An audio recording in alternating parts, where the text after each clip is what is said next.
Hello Pisces! Welcome po sa inyong reading. So this is for July the 24th to July the 27th reading.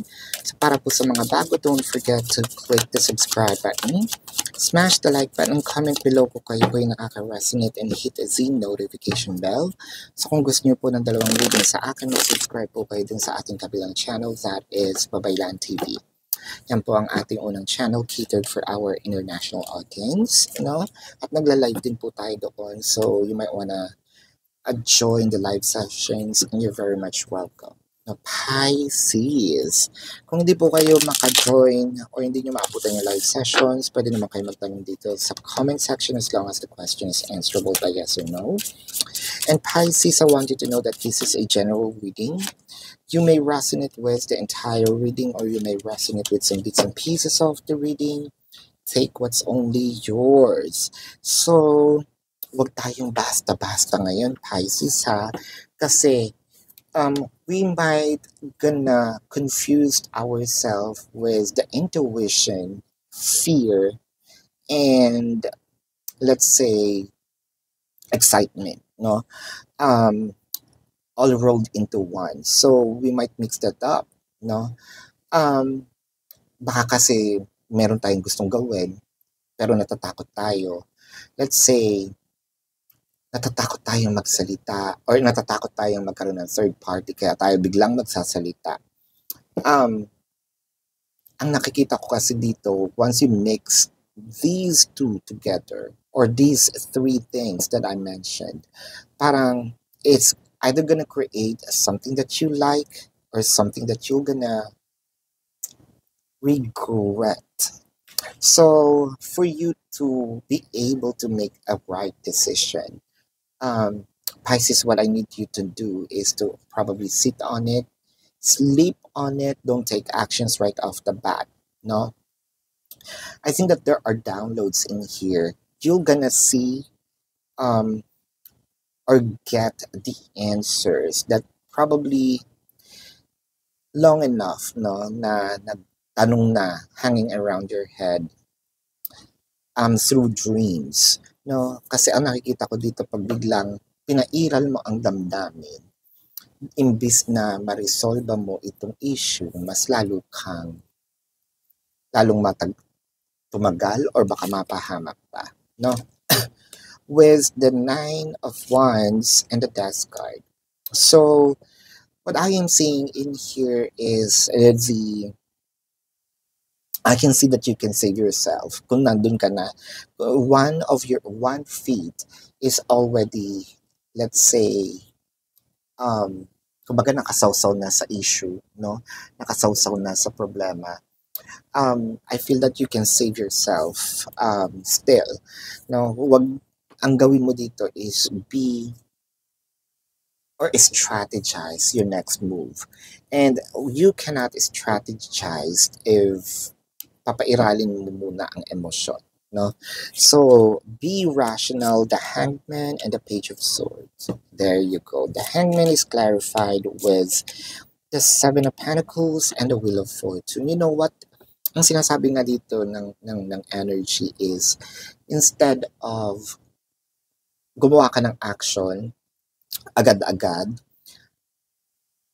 pag-isipan mo mabuti, mag-strategize ka, and there will be sort of resolution na biglang magpapakita sa'yo or biglang mo mapapanaginipan, biglang yung sort of like downloads nga na sinasabi ko.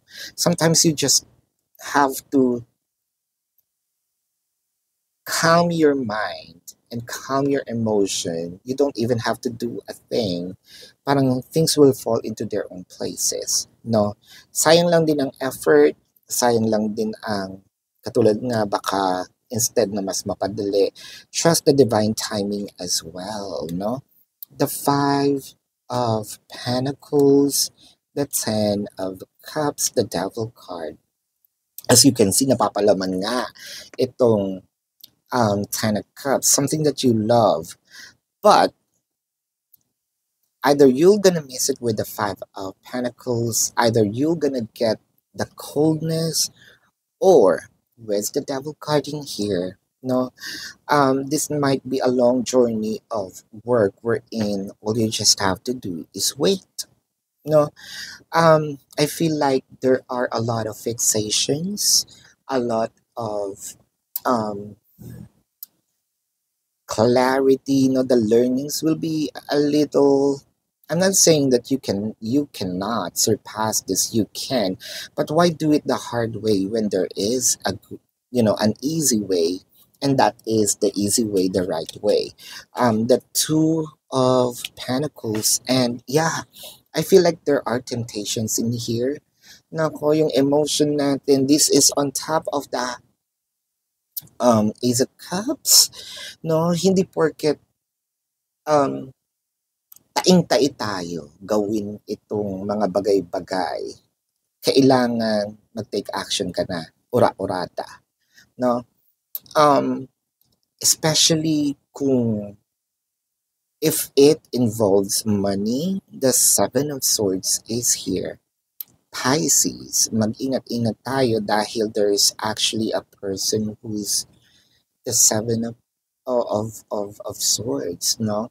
There is a thief in the night, no? There is a person who, sabihin natin, have intentions, bad intentions, no? Sa atin, with the Knight of Swords, you know what? Don't engage. Yun ang sinasabi dito. The mere fact na nakikita mo itong pull, no, ng um, kailangan mong mag-take action, the more na tagalan mo. Actually, sabi nga dito, itulog mo muna yan. Probably you are, because of too much excitement, your emotions are heightened. Makapag-promise tayo, no, or makapagsabi tayo ng isang bagay na ayaw naman talaga nating gawin. Whether it is something good or bad. Kasi kapag sobrang saya mo, you might gonna promise something. And then, kapag humupa na yung saya, sana pala hindi ko sinabi, no? But because you are on that situation, madalas yan sa Pisces, di ba? Madalas sa Pisces nangyayari yan. Yung because of too much happiness, too much joy, biglang oo. Tapos, tinatamad pala akong lumabas. Wala na, naka-oo ka na, so nagkahiyaan na tayo, no? If it's a no, or if it is actually a yes, don't say it out loud, no? Pwedeng sabihin pag-iisipan ko muna, no? If it is a no, don't say it out loud as well. Pwede kang humingi ng palugit, pag-iisipan mo muna. Actually, that's the bottom line of it. No, so if this is a romance, huwag padalos-dalos, baka mamaya iba ang intention nitong person na ito, lalo na kung bago, no? Now is not the time. So this is actually for you. Do you love me the way I love you?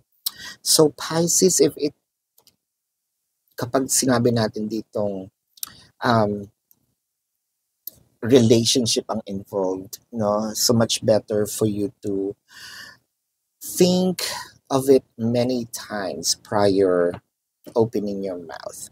Now let's check the zodiac sign of the person. Now this could be their sun sign or a placement in their chart. No, it could be Sagittarius, Taurus, Virgo, Pisces, baka kapwa Pisces, no, Capricorn, uh, Scorpio. Did I just said it Scorpio, Pisces, Scorpio?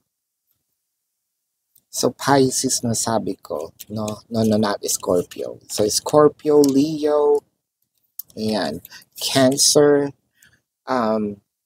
Scorpio, napaka-dominant, Sagittarius as well, Capricorn, so yeah, Virgo, yeah. So Pisces, this is your reading. So, para po sa mga bago, don't forget to click the subscribe button, smash the like button, comment below kung kayo po yung nakaka-resonate, and hit the notification bell. Kung gusto niyo po nalalawang reading sa akin, kabilang channel po, that is Babaylan TV, no? Nagla-live din po tayo doon. So, pwede kayong sumali. If hindi nyo maabutan, pwede naman kayo magtanong dito as long as the question is answerable by yes or no. No?